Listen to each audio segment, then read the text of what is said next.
All right. Thank you. We're good to go. Okay. All right. Good evening. It's my great pleasure. I'm David Jacoby. I'm a board member on the Concussion Resource Center. And it's my great pleasure to introduce our Concussion Resource Center January Education Series speaker, Cathy Fisher. Cathy began her professional career in the late 80s as a speech therapist in an El Paso, Texas hospital-based brain injury treatment program. As a 26-year Bozeman resident, Cathy has practiced in hospital, home health, and extended care settings, honing her skills, helping patients heal from and adapt to neurological trauma and disease. Cathy opened Neuro Rehab Associates here in 2005 to continue her multidisciplinary work. Neuro Rehab now offers occupational, speech, and physical therapies. In 2015, Cathy co-founded the Bozeman-based nonprofit Concussion Resource Center. And here are some words that some of our board members use to describe Ms. Fisher, including bright, thoughtful, kind, caring, energetic, and passionate about her work. Now, to help us understand a speech therapist's role in assessment and management of cognitive symptoms following concussions, my cognitive retrainer and fellow board member, Cathy Fisher. Thank you, Dave. That was very sweet, very kind of you to add those extra words in there. Okay, so let's go ahead and begin. If I can manage my screen. There we go. So it's common that people I talk to and even referrals come to me saying, why would I see a speech therapist following a concussion? I'm speaking fine. You know, why speech therapist? So my goal this evening is to explain this to you, why someone might be referred to speech therapy and why that might be beneficial. So when you hear speech therapy, what comes to your mind? I guess just think a second about what we commonly think of for speech therapist. Okay, so often I think people think of that more of it's helping people with their words, how we talk, maybe they're actually speech pronunciation, but not necessarily their thinking skills. So speech pathologists also treat individuals who have difficulty understanding information, including what they hear and read. But many speech pathologists are trained to have experience in treating cognition. And so I did say many. A lot of us get it in our training, but it isn't necessarily the focus of our training. So it is kind of something to learn after school for a lot of us. So if you think about it, we think in words. And so that's how the thinking aspect is related to speech pathology and maybe not, and it is also some of the other disciplines as well, but specifically the speech therapist. So they treat individuals who are having difficulty with their thinking skills, or in other words, cognition. So these are the main domains, and I'm actually going to reduce my screen so I can see it better. These are the main domains of cognition, and these are the areas that I treat in therapy. So I'm going to go over each one of these individually. So episodic memory, I'm working backwards, going counterclockwise. That's how I'm going to present them. Working memory, attention, social cognition, psychomotor speed, and then executive functioning skills. So it's pretty complex. There's lots of areas that we would be treating. A lot of these areas that I just mentioned overlap. So it's really hard to talk about maybe working memory without talking about attention, et cetera. A little bit of a hierarchy. Some things are more the foundation, like attention being the foundation for working memory and episodic memory. If you can't attend well, And if your speed of processing is a little slow, then you're not going to get the information in. And then therefore you obviously won't remember that information. So my approach to treatment is threefold. I do a lot of education, so you understand more of what's happened to you, what is attention, what is working memory, etc. Because I feel if you have a good foundation, then you can assist in the development of compensatory strategies, which is the second part, and understand maybe external aids and things that could help you. And then the third part is the restorative activities, the actual exercises you might do to improve your skills. So a lot of the presentation tonight is going to be about education, that component of it. And then I'll just touch on the accommodations and compensatory strategies, and then the actual treatment. So let's go into episodic memory. So memory of an experience allows you to remember your past. So I think of episodic memory being like an episode in a TV sitcom or TV series. It's an actual time period of an experience, that point in time.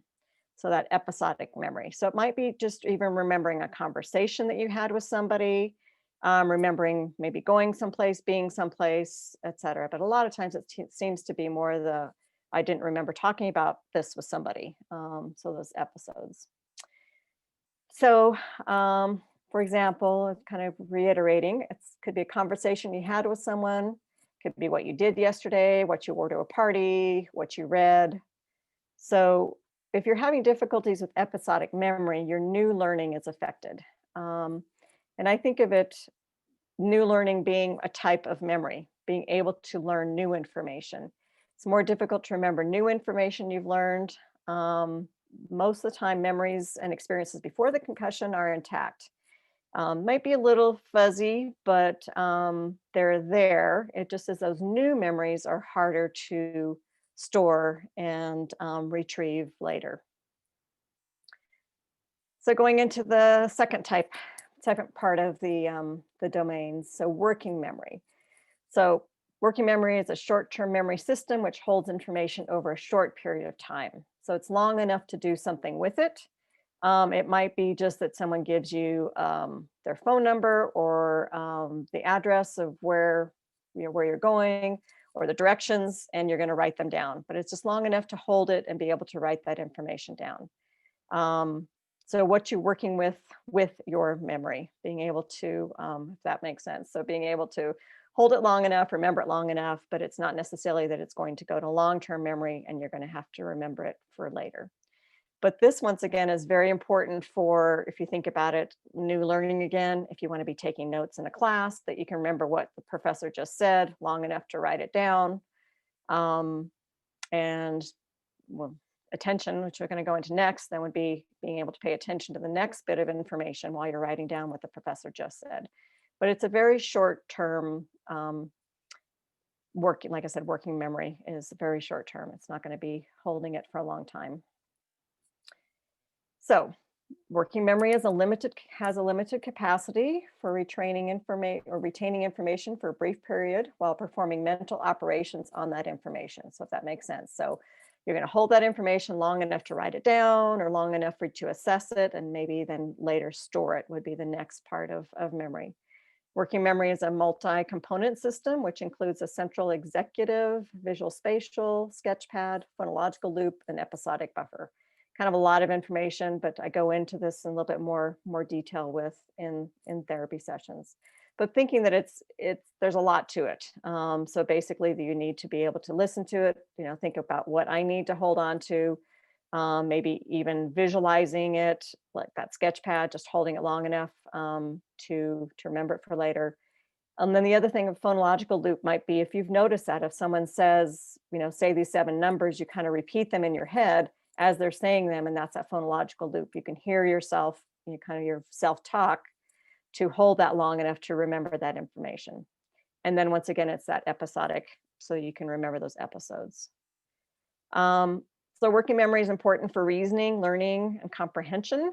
Once again, at times, especially with concussions and brain injuries, I think of like the comprehension component very different from a person who's had a stroke, who actually physically does not understand the words if they've had a stroke. For someone with a concussion, it's that they hear the information, they know what all those words mean. It just is they can't hold it long enough and reason and process that information in order to retain and remember that information, and looks like comprehension. Working memory theories assume that complex reasoning and learning tasks require a mental workspace to hold and manipulate information. So just some of the theories on it. It was interesting getting ready for this presentation that I looked into this a little bit more, and there's some different theories out there than what I remember studying. So it was a good review and new information for me. But basically there is quite a bit to it. There is going to be reasoning and learning that's going to affect that working space to hold that information for working memory. But a lot of information, maybe more complex than we need to get into, but just knowing that this is what we would be discussing a little bit more in therapy, and understanding maybe why someone's having difficulty with their memory. It's not all types of memory, it's just specific, like maybe episodic and working memory. And then there's actually another one that would fit into the executive functioning, that's more that remembering to do things in the future, that prospective memory. So attention. So I think of these other ones were foundational, but when I talk to clients, I usually talk about speed and attention being foundational skills.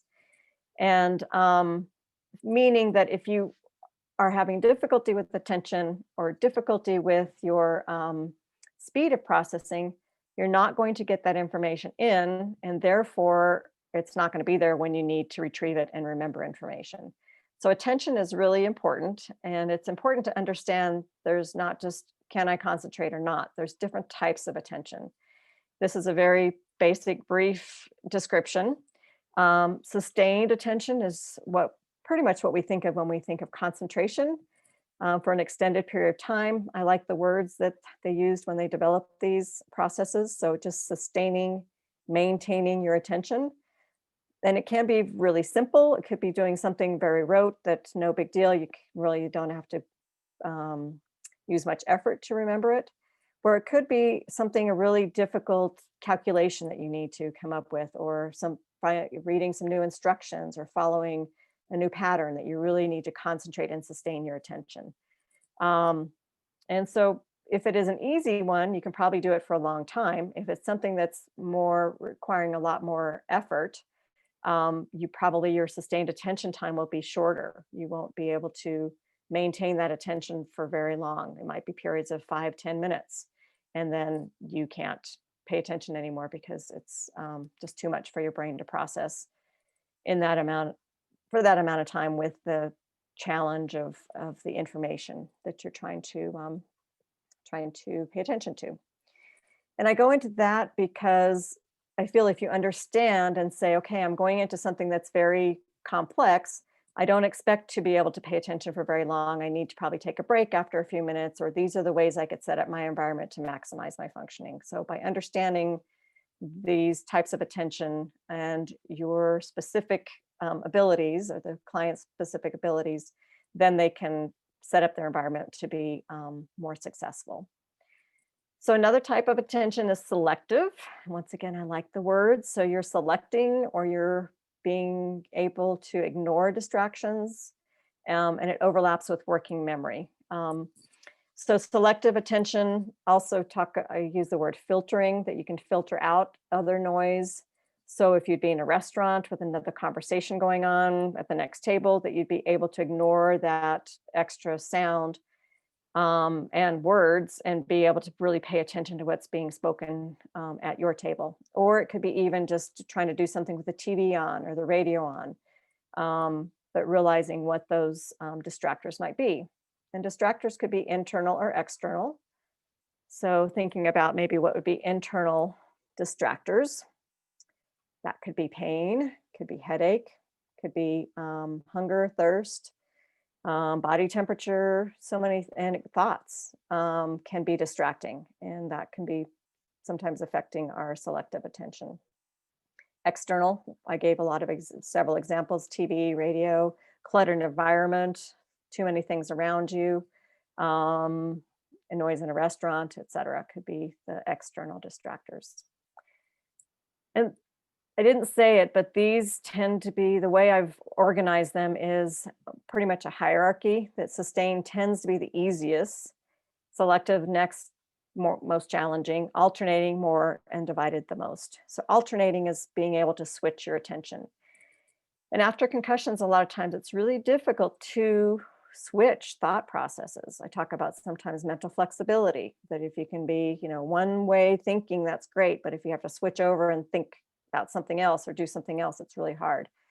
And kind of from the physical aspect, for those of you in physical therapy, to be able to, I know a lot of times you guys will, as therapists, will challenge a client to have to do this and then switch to this. And that's really a good, good thing to be treating in the physical mode as well. So alternating attention could be that you're doing a task and you need to be someplace in 20 minutes. You keep looking at the clock to see what time it is, to make sure that you're keeping track of time. And but then go back to the task you were doing, switch, what time is it, go back to the task you're doing. Could be cooking, going back and forth between reading a recipe, stirring something, cutting something, setting the table, etc. You're alternating your tasks. And then divided is multitasking, is the common word that we use. And so that's trying to do two things at once. I use two common examples, one being driving, being a multitasking, divided attention task. You're having to physically manipulate the car, make it go, put on the gas, steer it, pay attention to signs. What is the speed limit? It looks like the light's going to be turning pretty soon. What about that person that just turned right in front of me? Conversation in the car. Oh, there's a detour. I need to figure a different way to go. All at the same time while you're physically driving. You don't have to stop driving to manage those other tasks at the same time.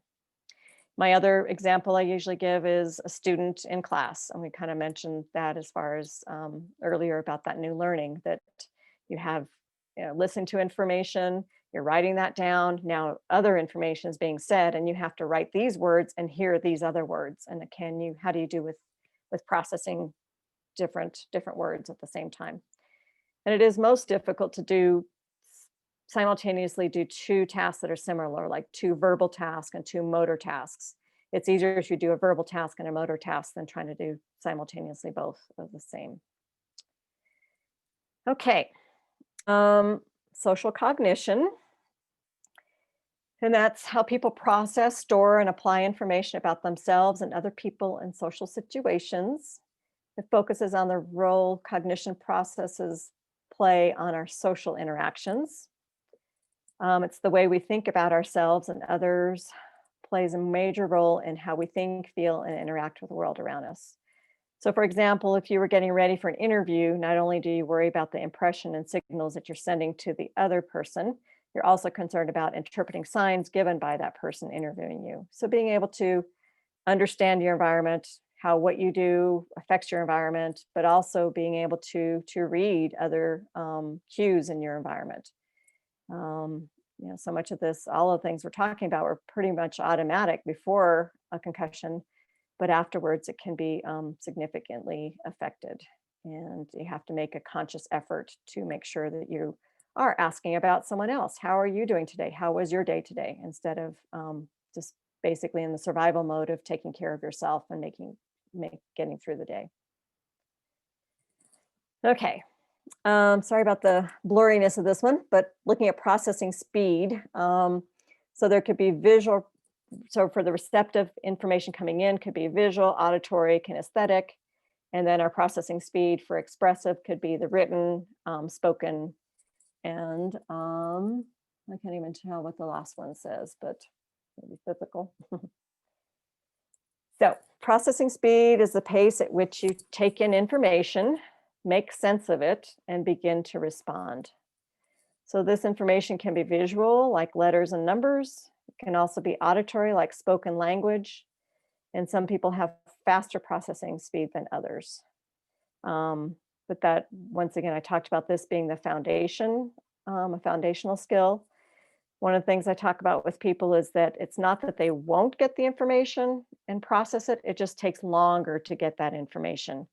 So I talk about the neuro pathways in the brain.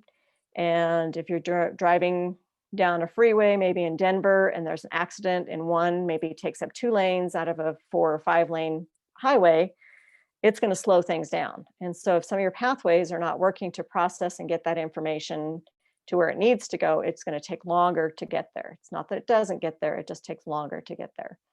But in order to keep up with the new learning, episodic memory, working memory, you need to have a specific, at least a minimum speed to be able to keep up with information. And if anybody is interested, I can send the slides to anybody, because I know this is a lot of information to go over as well. Speaking of processing speed. Okay, executive functioning. So that's the big area work on. And I'm not sure how many people have heard that term before they've had a concussion, or maybe even after they've had a concussion. But I explain it to people as, one thing is way that others explain it as well, is just having a little executive that's in our frontal lobe of the brain that's often affected in a concussion.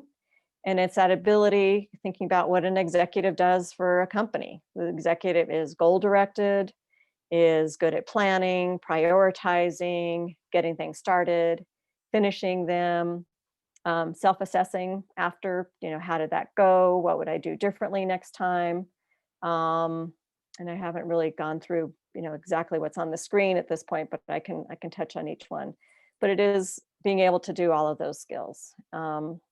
And it's complex. The other part of it is also reasoning and problem solving fall into that executive functioning, which makes sense. I mean, you have to, in order to plan and organize, prioritize, you have to reason and figure out what's the most important. Why is it the most important? All these things that were maybe pretty automatic before the concussion are now not, and you have to actually think about it. One of the tools I have that I train people on is a problem solving tool that actually breaks it down again. Like, what is the problem? What are my alternatives? What can I do to solve this problem? When do I want to, which alternatives do I want to try? When do I want to try them? And then at the end of it, how did that work out? But those things that were once automatic now you have to think kind of or can't think about it automatically. So if I can provide this tool that they can kind of think about step by step, helps them a lot more.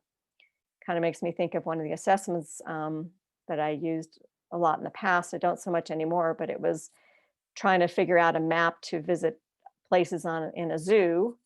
And the person had to figure out how to visit all these places on their own, versus the second part was given a structured task of this is what you do first, second, third. Obviously, when you're given that sequence written out, it's a lot easier to execute. So a lot of times when I work with people, I use planners most of the time that I recommend, and then have them break down the steps. What would I do first? What would I do second? And then it's amazing how much easier it is to execute it once you've already thought out the plan, and then you just have to do it versus trying to think it and do it at the same time, if that makes sense. So as far as going through these, we've talked about some of them already, but response inhibition, and I'm starting from left going over around to the right, but response inhibition is sometimes being able to hold back your responses and not just blurt them out. So sometimes that can be viewed even verbally when people are talking, that it's hard to stop, like person with concussion maybe is just talking on and on and on, and it's really hard to cut them off, or for them to hold back and know that, oh, I shouldn't be saying as much, I should give that other person time to talk, etc. That's more of the communication aspect of a response inhibition. We already talked about working memory, emotional control, kind of same thing. The other thing though about emotional control is not that necessarily I'm working on this with cognition and speech therapy, but when your cognitive skills improve, it can help your emotional control. But that's a lot of people talk about just their emotions being, I'm actually losing the word right now of what I want to say, but that they have, I can't say outbursts, but they do things or say things that normally they would have never done, but they just aren't able to control those. A shorter fuse, that's what I was coming up with or trying to come up with. At that normally, things could happen, they could hold it in and no problem but after a concussion, it doesn't take much for them to blurt out, kind of have an emotional burst, yell at somebody that they really didn't mean to or wouldn't have, or it didn't really, there really wasn't a need to do that. Sustained attention, we talked about that already. Task initiation, that's commonly like people maybe know what they need to do, maybe sometimes not. That's part of executive functioning, but just getting started on it. And so some of the strategies I use in therapy is actually planning it. What time do you want to do it? When do you want to do it? What day do you want to do it? And sometimes breaking it down. If it's too many steps to do, what would be the first step? And let's try to at least get that part of it done. Planning and prioritizing, I already obviously I mentioned that one, but it is being able to, what is the most important? Why is it the most important? And then planning when you're going to try to get that done and what would fit into your schedule, which kind of jumping ahead to time management is part of that too, being able to manage, when to get things done. I'll come back to organization, but time management also, I notice two things mainly with clients. One is that they lose the sense of passage of time, like how long it's been since that session started, or maybe how long it's been since the last time you saw that person, et cetera, or how long they're estimating it will take to get something done. So they might think, well, it used to take me 20 minutes, and maybe that isn't even correct, but now it's taking them longer and they're having a hard time managing and putting in those buffers of more time to complete tasks than they would have before. So once again, a planner is a really good thing to kind of see how long it really is taking, giving people enough time. So not just thinking, oh, this will take me 10 minutes, but maybe give themselves a 30 or an hour block of time to get things done that used to seem like they could get done much quicker. And often could get done quicker because of that speed of processing, et cetera. Organization, another one, just have, there's so many levels of organization, but it could be just organizing your day, organizing papers. What do I do with this paper? Which then takes, planning and assessing. Is this piece of paper necessary? Do I need to file it? Do I need to, can I get rid of it, et cetera? Like I said, organizing the day, what would be the best sequence to do things, et cetera. And then being goal directed is another, just even identifying, what are my goals, which are going to affect obviously initiation as well. And then I mentioned a little while ago about the flexibility and shifting focus. And that's really hard sometimes. Being able to, some of the examples I have that I provide is I had a client who said that her daughter got into the car and said, "Hey, can Susan come home with us?" And she's like, no. And she said, "I just couldn't think fast enough about how her coming home with us was going to affect our evening. How was I going to get her back home? What were we going to do differently for dinner? All these things that then were affected, but she couldn't think of all that fast enough to make a decision and say yes." So she tended to defer to no a lot of times. And she felt bad because wasn't allowing her daughter to do a lot of things that maybe she would have been able to do, but she just the mom couldn't think of it fast enough to shift her focus and have flexibility of thinking, okay, well, if this happens and that would happen, and this is how we could make it work. It just takes too much mental energy to do that. And then metacognitive skills, that means your ability to think about your own thinking skills. And that's difficult to do. So that's often affected. And in therapy, we work on that a lot with just, once again, that education component. And then through therapy of asking person, what do you think affected that? How did you do? What could you do differently? Et cetera. So, okay. Like I said, lots of information, probably going way too fast. The next part of treatment, like I said, the education component, I gave you a really quick, what would normally take several weeks to get through, because I'd go in much more detail and practice and examples. is compensatory strategies would be the use of external aids like a planner to keep track of appointments, list of things to do, notes. And as we talked about, it can help with planning, prioritizing, time management.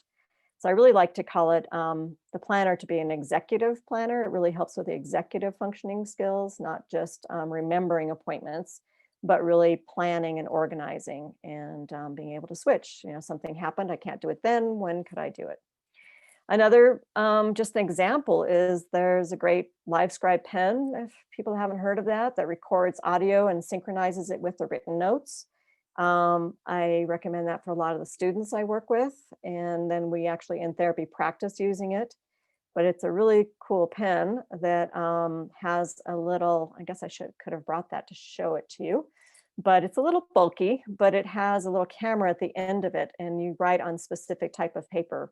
And you can write, and if there's people who are using it well have developed strategies and stuff. One of the things I talk about is if you miss information, just leave a blank, keep writing. Then at the end, when you go back to that blank, it will replay from that blank on. So you don't have to listen to the whole recording to fill in the gaps. You can just tap on it and it would replay close to that time of there. It's a little bit off because your writing is a little bit slower than when things were said. But I have some clients that do amazingly well with something like that, who not necessarily in school, just maybe they have lots of meetings at work, et cetera. Recently, I had a client of mine just say, it's amazing how many people without a brain injury don't remember what we talked about the last meeting. And I could just pull out my pen and replay what we talked about. So, and you know, these things like a planner and this pen were not developed for somebody with a brain injury. It just were tools to help all of us. Another compensatory strategy is use of mnemonics. So these are memory strategies. It might be rhymes like righty-tighty, lefty-loosey, acronyms, making stories with words. There's one that's more of a location that you associate a word with it. So helping people use little memory strategies to help them remember information. And then accommodations, do a lot of accommodations for students going through the disabled student services, and make accommodation recommendations that usually are implemented using our recommendations. One is additional time to take tests, might be priority registration so that people get the classes they want and can have gaps in between classes so they can review their notes, take a break, let their brain rest. It's another accommodation, preferential seating, so they're closer to the front of the class when they are meeting in person, so there aren't as many distractors in front of them. Could be even some lighting. I work a lot with the occupational therapist here so that we can, so maybe not to have fluorescent lights, but natural lighting when they're taking tests, if they're taking it at a testing center, et cetera. Another accommodation often is actually being able to use headphones with classical music that is at a tempo that helps with concentration. And it helps a lot of the students when they're trying to take their test to be able to concentrate and be better at retrieving their information. So the final area, I talked about the 3 areas of treatment being, you know, education, compensatory, and then the restorative activities. We develop graduated progressive skills. So as far as beginning with tasks that people are able to do pretty well and increasing the complexity, I think that's pretty much a therapeutic way of doing things. Start where the person is and then gradually increasing it depending on what you're doing. You know, PT, more reps, more complex as they're doing it. And same thing with us is that there's a hierarchy of this would be easier to do and then add these other, this would be the next step, et cetera. But using, you know, the skills of a speech pathologist who knows what those increments would be and help guiding that person to do that. The other thing in restorative activities, it's research has shown that often people with a concussion can do things for a short period of time. It's when you ask them to do it for an extended period of time is what's challenging. So maybe they can do a task that I'm asking them to do for memory or speed of processing, and they can do it for 5 or 10 minutes pretty well. But it's when you ask them to do it for 20, 30 minutes, that's when then that brain, as far as your endurance, your cognitive endurance is not as good. And so we work on gradually increasing that cognitive endurance, just like physical endurance, working on that cognitive endurance. And then we tend to do giving exercises on worksheets, web-based exercises. Pretty much always give homework. Everybody laughs about that, but there's things, telling them that once or twice a week isn't going to be enough. You really need to be working on these skills. Hopefully, I'd say 5 days a week. I like people to have a couple of days off in between. All of us need a weekend or some days off. I need to take a sip of water.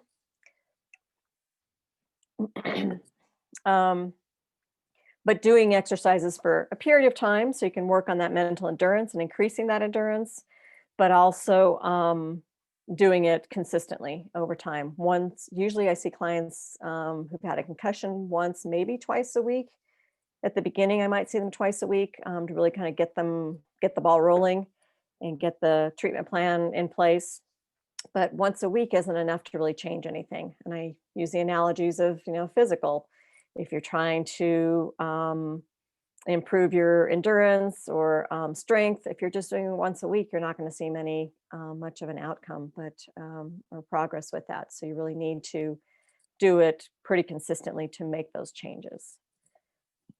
So, okay, so hopefully you have a better understanding of the role of speech language pathologist in the treatment of someone with a concussion. Like I said, a lot of information, but thought that this would be a good foundation for understanding more of what we do, and it's a lot more than just helping someone talk. So, any questions? You can unmute yourself. Be happy to take any questions.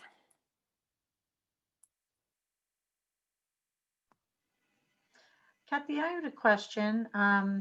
Do you ever have family members in there, or do you like to do one-on-one, or do you one-on-one and then family, or how do you incorporate that with a concussion patient?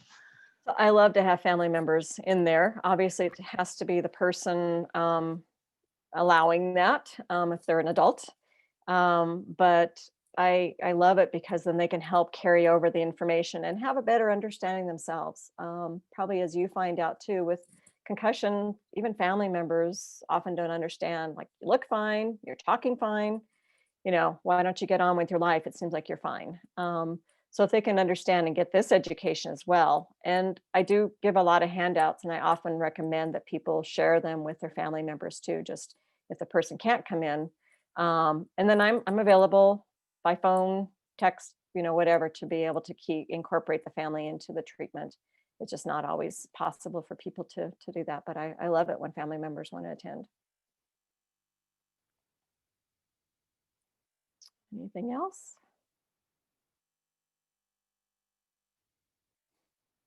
Okay.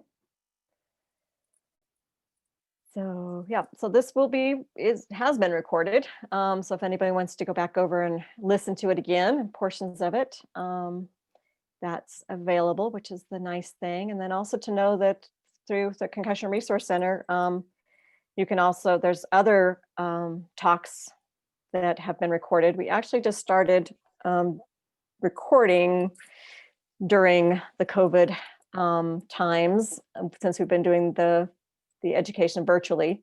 We wanted to do the live ones and never got to that. So now it's been a lot easier using the Zoom and recording that. So this, I think, will be the third one that's recorded. We have one on PT, physical therapist role in assessment and treatment. We have one from an acupuncturist, and now this one will be posted. So that's available.